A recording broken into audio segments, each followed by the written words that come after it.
नमस्कार मंडळी, सारिकास किचनमध्ये तुमचं अगदी मनापासून स्वागत करते। चकली म्हटलं की डोळ्यासमोर येते ती तासन तास लागणारी भाजणीची कटकट। भाजणी करा आणि मग चकली बनवा। पण आज मी तुमच्यासाठी घेऊन आली आहे एक अशी रेसिपी जी पाहून तुम्ही थक्क व्हाल। ज्या ज्वारीच्या पिठाची आपण रोज भाकरी करतो ना, त्याच पिठापासून आज आपण बनवणार आहोत अतिशय कुरकुरीत, अजिबात तेलकट न होणारी ज्वारीची चकली। विशेष म्हणजे यासाठी कोणतीही पूर्वतयारी किंवा भाजणी करण्याची गरज नाही आणि घरात उपलब्ध असलेल्या साहित्यात अगदी कमी खर्चात आणि झटपट होणारी ही रेसिपी आहे। बघा, कुणाला कळणारही नाही की ही चकली ज्वारीच्या पिठापासून बनवलेली आहे। चला तर मग वेळ न घालवता सुरुवात करूया आजच्या या नवीन खास रेसिपीला।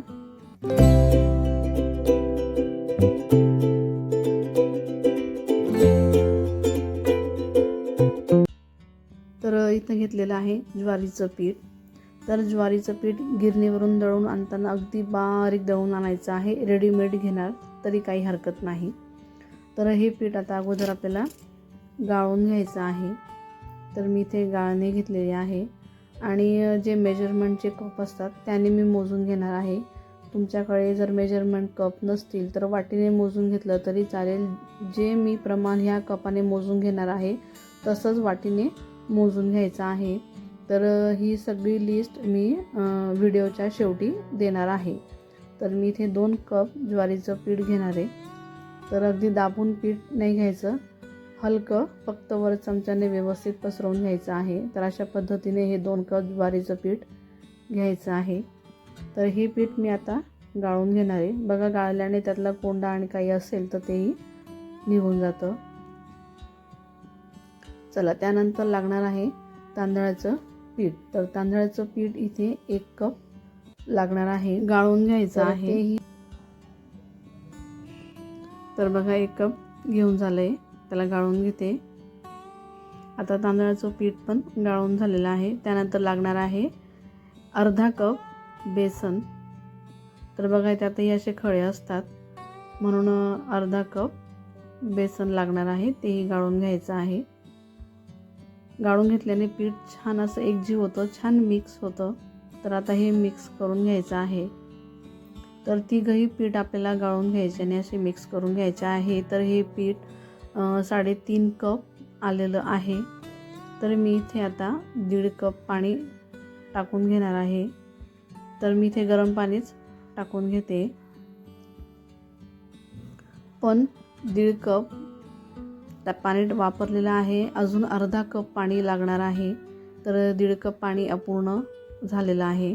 तर त्याला टोटल 2 कप पाणी लागलेलं आहे। तर इथं तुम्ही 1.5 कपाऐवजी 2 कप पाणीचा वापर करून घ्यायचा आहे। त्यानंतर त्यात टाकायचे आहेत काही मसाले।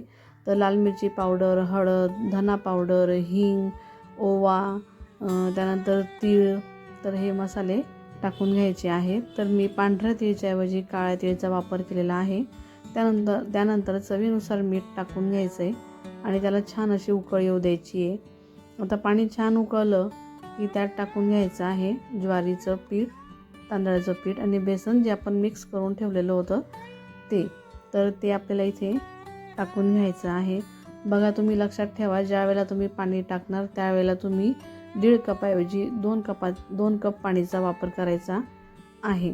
तर आता हे पीठ टाकून झाल्यानंतर अगदी थोडंसं मिक्स करून घ्यायचं आहे आणि ह्या वेळेला उकळ आली, अशा पद्धतीने उकळ आली की गॅस बंद करून द्यायचा, मिक्स करून झाकून ठेवून द्यायचं आहे। तर ते आपल्याला जवळपास 10 मिनिटं झाकून ठेवायचं आहे। अशा नवनवीन रेसिपीसाठी चॅनलला सबस्क्राईब करायला विसरू नका। बघा, आता झालेले आहेत 10 मिनिटं। तर आता हे एका मोठ्या परातीत किंवा मोठा ताट जर असेल तर त्यात काढून घ्यायचं आहे, म्हणजे आपल्याला छान मिक्स करता येईल आणि पीठही सांडसुण होणार नाही। तर तुम्ही इथे बघू शकतात, मी एका परातीत पीठ काढून घेतलेलं आहे। तर मी इथे डिशमध्ये पाणी पण घेतलेलं आहे, कारण पीठ थोडंफार तर गरम असणारच, तर हाताला चटका लागेल, गरम लागेल, म्हणून थोडंसं गार पाणी डिशमध्ये घेऊन घ्यायचं। पाण्यात हात बुडवायचा आणि परत पीठ या अशा पद्धतीने मळून घ्यायचं आहे। तर इथे मला जरा पाण्याचं प्रमाण कमी वाटतं आहे, म्हणून मी इथे अर्धा कप पाणीचा वापर करणार आहे. तर अर्धा कप पाण्याने मी इथं पूर्ण पीठ आता भिजवून घेते.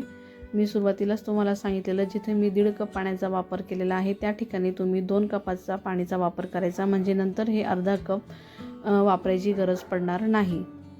तर बघा, या अशा पद्धतीने पीठ भिजवून घ्यायचं आहे आणि अगदी पीठ भिजवून घ्यायचं आहे. तर मी आता याला परत 2 ते 3 मिनटासाठी झाकून ठेवते. आता 2 ते 3 मिनटं झालेली आहेत. तर बघू शकता अजून पीठ थोडं टाईट झालेलं आहे.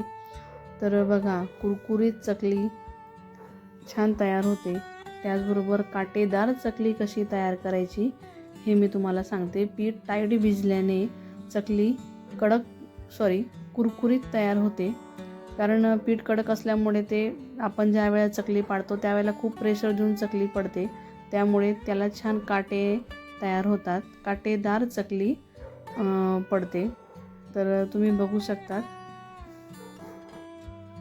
की इथे छान काटेदार चकली पडत आहे. नरम पीठ जर भिजणार तर अजिबात काटेदार चकली तयार होणार नाही. म्हणून कधीही कोणतंही चकलीचं पीठ जर तुम्ही भिजणार तर छान टाईट कडक असं पीठ आपल्याला भिजायचं आहे. तर बघू शकता छान मस्त अशा काटेदार चकल्या तयार झालेल्या आहेत. जर बघा तुम्ही तुमच्याकडे जर कप नसेल तर मी वाटीचं प्रमाण सांगते. 2 वाटी ज्वारीचं पीठ घ्यायचं आहे, 1 वाटी तांदळाचं पीठ घ्यायचं आहे आणि अर्धी वाटी बेसन घ्यायचं आहे. आणि त्याचप्रमाणे पाण्याचं प्रमाणही सांगते. तर 2 वाटी पाणी हे घ्यायचं आहे. तर हे आहे वाटीचं प्रमाण. तर बघा, चकली छान तयार झालेली आहे. तर मी तेल गरम करायला ऑलरेडी ठेवलेलं होतं. तर अगोदर छोटीशी एक चकली टाकून बघायची. जर चकली पटकन वर आली तर समजायचं की तेलाचं टेम्परेचर अगदी बरोबर आहे. जर तेल तापलेलं नसतं तर ही चकली खाली बसलेली असती, ती पटकन वर नसती आली. तर आता तेल छान गरम झालेलं आहे. तर मी त्यात चकल्या टाकून घेते आणि चकल्या तळताना हा फुल गॅस ठेवायचा आणि चकल्या टाकून झाल्या की लगेच गॅस पूर्ण कमी करायचा आणि कमी गॅसवरच मी ह्या चकल्या तळून घेतलेल्या आहेत. तर बघू शकतात किती छान छान चकल्या तळून झालेल्या आहेत आणि छान कुरकुरीत आणि आतून खुसखुशीत अशा तयार होतात. खायलाही अगदी चविष्ट, पौष्टिक ज्वारीच्या पिठाच्या चकल्या छान काटेदार तयार झालेल्या आहेत. बघू शकता खूपच छान तयार झालेले आहेत. फक्त तळताना अजिबात घाई करू नका. तळताना मंद आचेवरच तळा आणि अजिबात तेलकटही तयार होत नाही. तर बघू शकता छान तळून झालेल्या आहेत.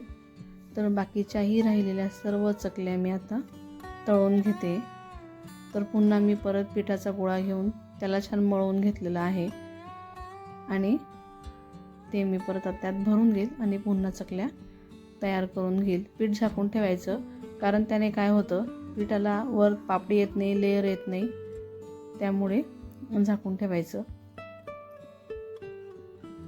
तर बघा किती छान पटापट मस्त चकल्या अशा तयार होत आहेत. अजिबात तुटतही नाही आहे आणि छान काटेदार तयार होत आहेत. त्यांनाही मी त्याच पद्धतीने तळून घेते. आता चकल्या टाकत असताना मी फुल गॅस करून घेतलेला आहे आणि त्यानंतर मी आता हा गॅस मंद आचेवर करून घेणार आहे. जेवढं तुम्ही मंद आचेवर तळणार तेवढा आतून छान कुसकुशीत कुरकुरीत तयार होतील. आता मी या चकल्या तळून घेते.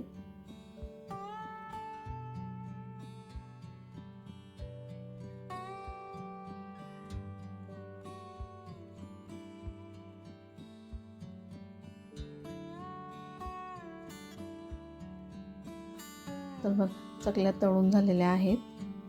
दिसतानाही अजिबात तेलकट दिसत नाही आहेत. बघा, अजिबात तेलकट नाही, हाताला तेल अजिबात लागलेलं नाही आणि छान कुरकुरीत आणि खुसखुशीत तयार झाले आहेत.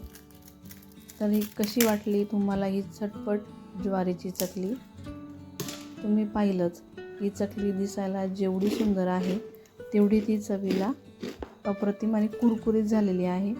मुख्य म्हणजे ही आरोग्यासाठी पौष्टिक आहे आणि तेलाचा अंशही यात खूप कमी आहे, म्हणजे खूप तेलकट कमी चकली आहे, तेलकट तर नाहीच आहे. तर तुम्ही बघू शकतात की आतून किती छान खुसखुशीत पोकळ तयार झालेली आहे. तर तुम्ही ही रेसिपी नक्की ट्राय करून बघा आणि तुमच्या प्रतिक्रिया मला कमेंट्समध्ये कळवायला विसरू नका. जर तुम्हाला आजचा हा व्हिडिओ आवडला असेल तर व्हिडिओला लाईक करा, तुमच्या मित्र मैत्रिणींसोबत परिवारासोबत शेअर करा आणि अशाच नवनवीन सोप्या रेसिपीसाठी आपल्या चॅनल सबस्क्राईब करायला विसरू नका. पुन्हा भेटूया अशा एका हटके रेसिपीसह. तोपर्यंत मस्त खा आणि स्वस्त राहा. धन्यवाद.